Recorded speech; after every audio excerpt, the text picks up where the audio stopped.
Good morning and welcome everybody to Unity of Kona. How are you all doing today? Why don't you all please rise and join me in saying our affirmation for the month of February, which is, I am a loving expression of God right here and right now. And if you'll stay standing and join me in singing our opening song, Stand Together. All right, well, the daily word for today, Sunday, February 17th, 2019. Believe. I believe. The Gospels poignantly communicate the Father's Son in frustration when Jesus reminds him that all things are possible for one who believes. The Father's Son suffered from serious illness that no one, not even Jesus' disciples, had been able to cure. I believe, help my unbelief, cried the Father. His Son was healed. My journey of faith may not always be straight and smooth. I may at times reach the limit of my human ability to believe.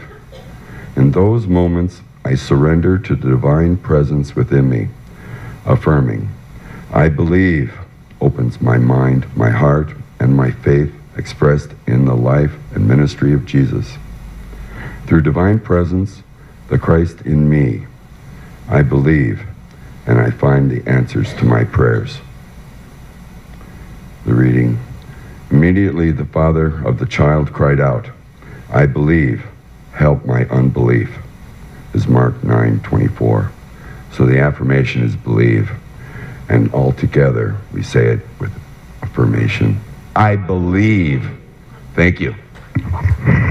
One more bit of business before we move on with our service, and that is we need to welcome some new members to our church. So if Reverend Eric would please come up, I believe he has a blessing he'd like to give, and then he'll invite the rest of us up. Thank you, Reverend Eric. Thank you. We are doing church today.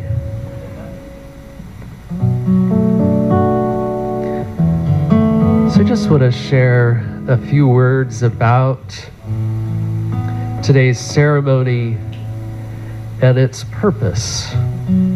Today we welcome new members into this spiritual community. The Bible quotes Jesus as saying, where two or three are gathered together in my name, I am there in the midst of them. In spiritual community, we unite together so that we may have a place to grow, a place to commit, so that we may help one another in prayers and thoughts and spiritual gifts.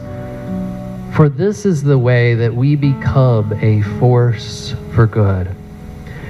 And in our unity of purpose, in our love for God as dedicated spiritual students, we believe that truth is revealed through Spirit. This truth is the rock on which we stand. For the Church of Christ is built on this truth. We believe that church is not really a place, but always a people. Never a building, but always a believing assembly. The church is you who pray, not where we pray. And the only true sanctuary is the sanctuary of the soul. Truly, Christ consciousness is the head of this assembly and the only true organization in spirit.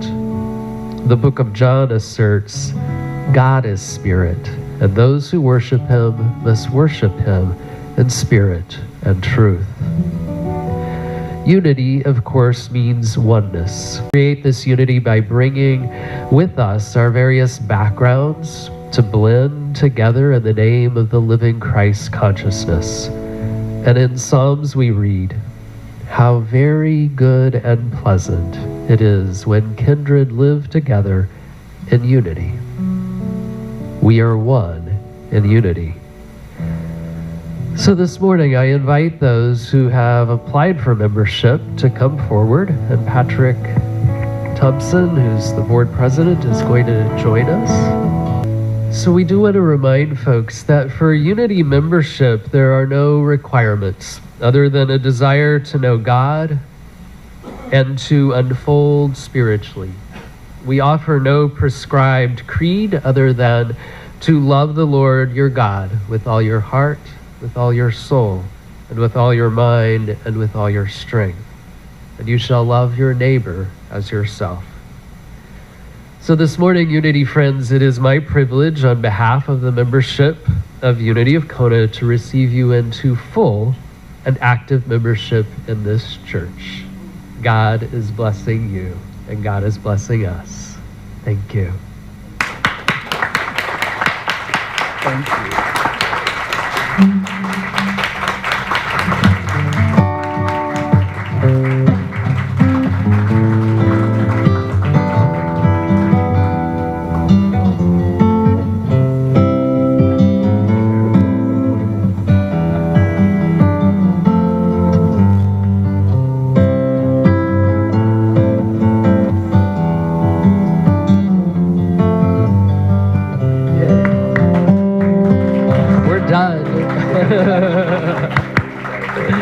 Thank you.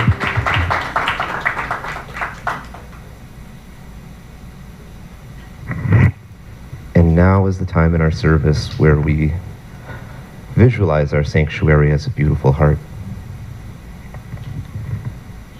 Feel the loving energy of those around you flowing in and through you, and see that energy flowing through our sanctuary, from our front of our church, through the back with Kayla and the children.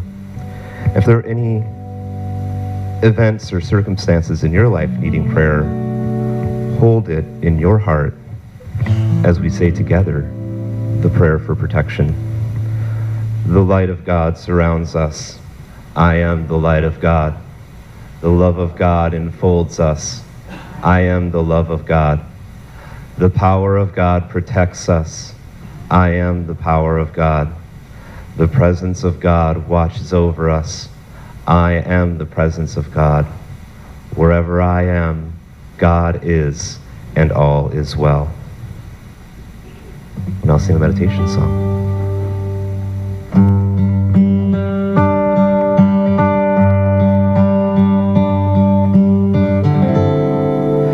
Every breath, there's a choice to make. Every thought is another opportunity to shine. Be a light for all to see. The choice is mine.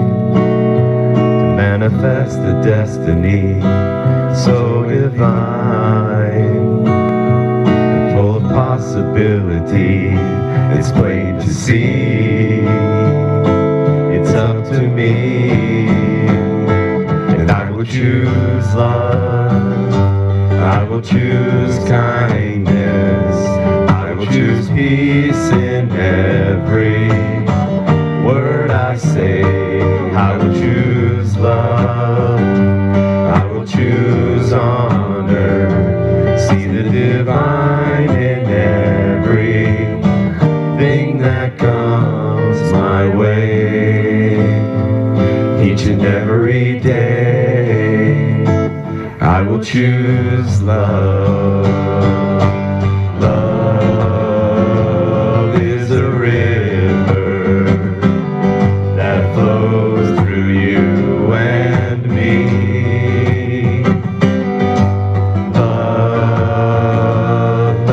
Guide your footsteps, heal your heart, and set you free.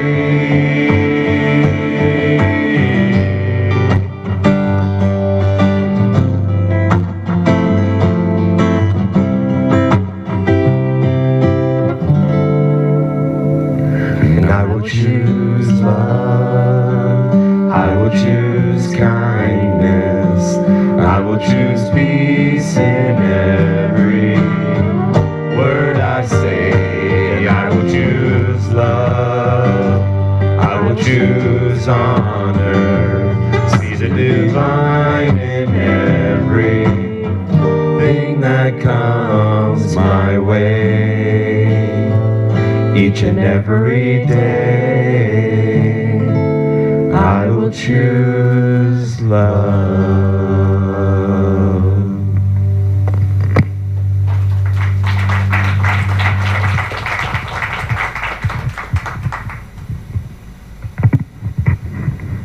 And I would just invite you to close your eyes if that feels comfortable as we turn within.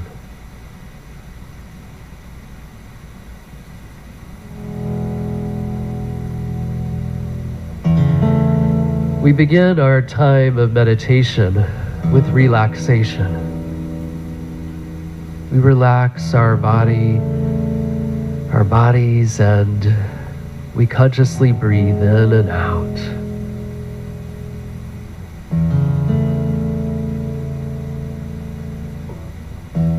Let go. Rest comfortably for this time of prayer. Allow these words to guide you within.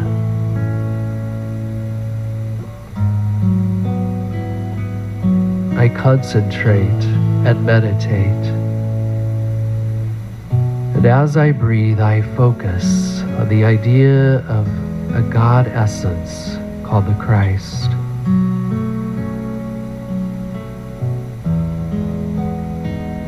As Jesus of Nazareth expressed God from his core, so I may express this powerful and loving Spirit.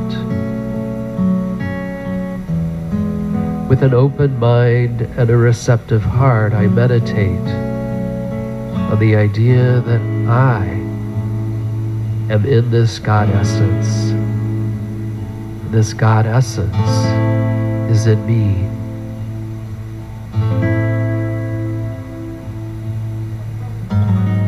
I am one with this Spirit in mind, body, and heart. The Christ Spirit is my shining understanding and divine radiance. I visualize in mind my mind full with light. I sense my body full with Christ life. I feel my heart full with this love.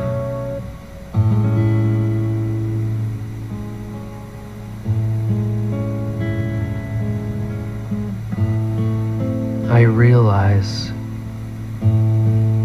as I breathe, I realize the essence of the Christ works within and through me in amazing ways. And his spiritual abilities. I open to that which is always available to me. I listen for a still small voice, the divine within.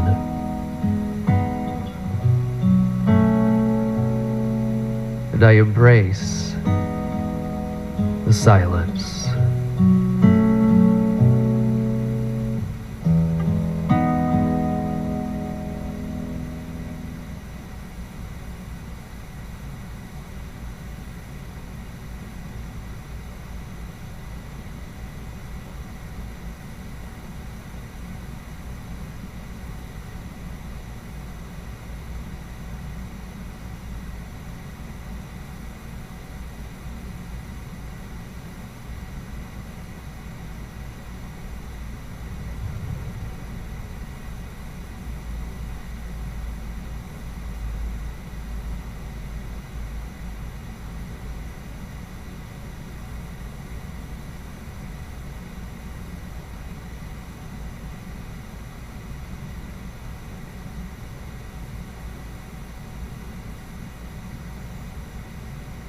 I give thanks. I give thanks. I breathe again deeply, and I give thanks for this expansive inner experience. Christ is made manifest in me now. Christ is made manifest in me now. And I share my spiritual abilities with my community and my world. I strive to show the Christ essence in all that I do. And so it is. Amen. Can you feel the love in the room? The enthusiasm? Yes. So several weeks ago, I got to know these 6 individuals who just officially joined your group. We together meditated, we prayed with silent unity, we explored unity teachings, and we talked about the most important relationship of all, our connection to the divine. I feel in awe for being able to participate with them in that journey. And I learned something, or was reminded of something, that one of my gifts is teaching. I didn't always believe that, but I'm grateful for this joyful experience, and these 6 individuals bring gifts to this community as well. So today we're talking about spiritual gifts. What are your spiritual gifts? And yes, you have them. Today we explore this concept of spiritual gifts and how they contribute to a greater good, not only here in this community, but also in the greater world. And Christian just shared one example this morning. So we ask ourselves, how does Spirit express through me? We'll explore these questions. How do we define church and spiritual community? How do our gifts benefit the church? And what is a spiritual gift? How do we share gifts with this spiritual community, with the world? I invite you to affirm with me, and you might want to put your hand on your heart. I am a gifted being. I am a gifted being. I share my gifts with my spiritual community and the world. I share my gifts with my spiritual community and the world. Thank you. So on this special Sunday, we celebrate the ongoing transformation of this purposeful community. John Shelby Spong actually anticipated criticism when he suggested that Christianity must change or die. Spong, a retired Episcopal bishop, long ago befriended unity, and he spoke at unity events through the years. Like many others, he envisions a new spirituality developing, and he took criticism from within his own church. Spong actually sees unity as a dynamic expression of this new formulation. And the purposeful communities of the future will operate with shared leadership. They will explore sacred experience practically and informally. They will also address social justice and community needs. So the church, now and in the future, looks different than in the past. So how do we define church and spiritual community? Simply, church usually refers to a group of Christian believers, though sometimes to other religious groups.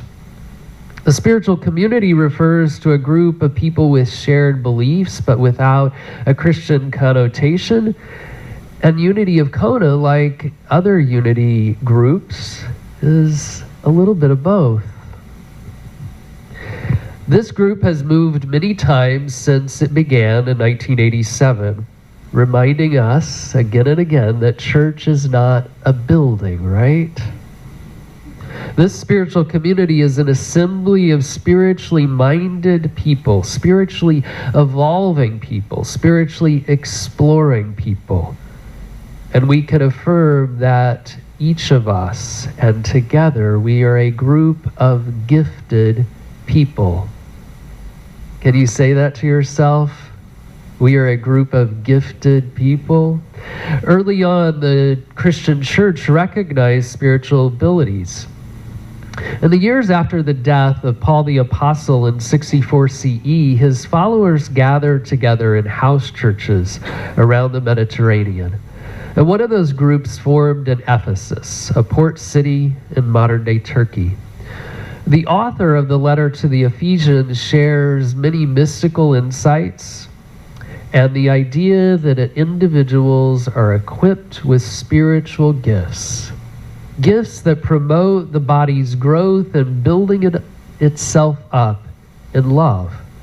And of course, the body is the church with Christ as its head. Throughout church history, people have manifested their spiritual gifts in various ways. Connectors united with the divine. Mystics like Hildegard of Bingen and Meister Eckhart receive visions during meditation. The New England transcendentalists, often without church, relied on intuition in making choices. Creators like the Shakers designed buildings, artworks, and furniture with practicality and harmony. To the Shakers, work became prayer. You know, there were guides in church history that organized churches. They led congregations with processes and committees for nearly every function. Still others strengthened people with prayer, mercy, encouragement, and healing. Many churches offered help to the poor and persecuted. And yes, there have been great tragedies and abuses in church history. Churches achieved shared love when various people and their spiritual abilities were valued and encouraged. You know, young people are also transforming the nature of spirituality. Millennials, those ages 23 to 38, and anyone 22 or younger often perceive religion negatively. Has that been your experience? So they're less likely than earlier generations to actually join a religious group. They may call themselves spiritual but not religious. And some of them believe in God and the benefits of prayer. So what does sacred mean to young people? For one thing, they respect groups that honor authenticity and human rights. They actually admire meaningful action. And what I want to suggest this morning is that our spiritual gifts are meant to be active, right? We have them inside of us, but they're meant to be shared. They're meant to be active. So what do we mean by spiritual gifts? Simply, a spiritual gift is a special divine ability present in each of us, in each individual within a group. They're manifestations of the Spirit within. So what were the divine abilities envisioned by the early church? There are actually long lists. In about 53 CE, Paul wrote a letter to the Christians in Corinth, a group he started. Aware of the group dynamics, he reminded them about the Christ within and their spiritual gifts. Now, there are a variety of gifts, but the same Spirit. And there are a variety of services, but the same Lord. And there are a variety of activities, but it is the same God that activates them. So too, our gifts differ. We don't need to get caught up in the ancient wording. Our abilities are meant to be purposeful They're meant to be shared, and each contributes something to the whole. So just think of these words: administration, hospitality, faith, or wisdom. Each of those comes with qualities like confidence, guidance, or even efficiency. We might describe people with certain gifts in unique ways. Think about the people you know here. Are they comforting, convincing, or conscientious? Are they resourceful, relational, or reliable? In the next slide, we see 4 ways that gifts work in a spiritual community. And I'm excited about these. Looks like it ran over. It shows up differently here. So the first is connecting, linking God and the community. Creating, making things and experiences for the community. Guiding, managing the community. Strengthening, developing relationships in the community. So I can imagine what the next slide is going to look like.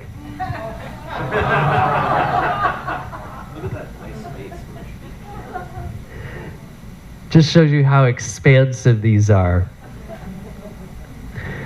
So the Christian scriptures and religious literature contain various lists of abilities, and so I put just a few up there. We actually all benefit from these. Connecting. Some people are gifted with spiritual insight and feel a unity with the divine. They utilize prayer and meditation. Of course, we can all do that.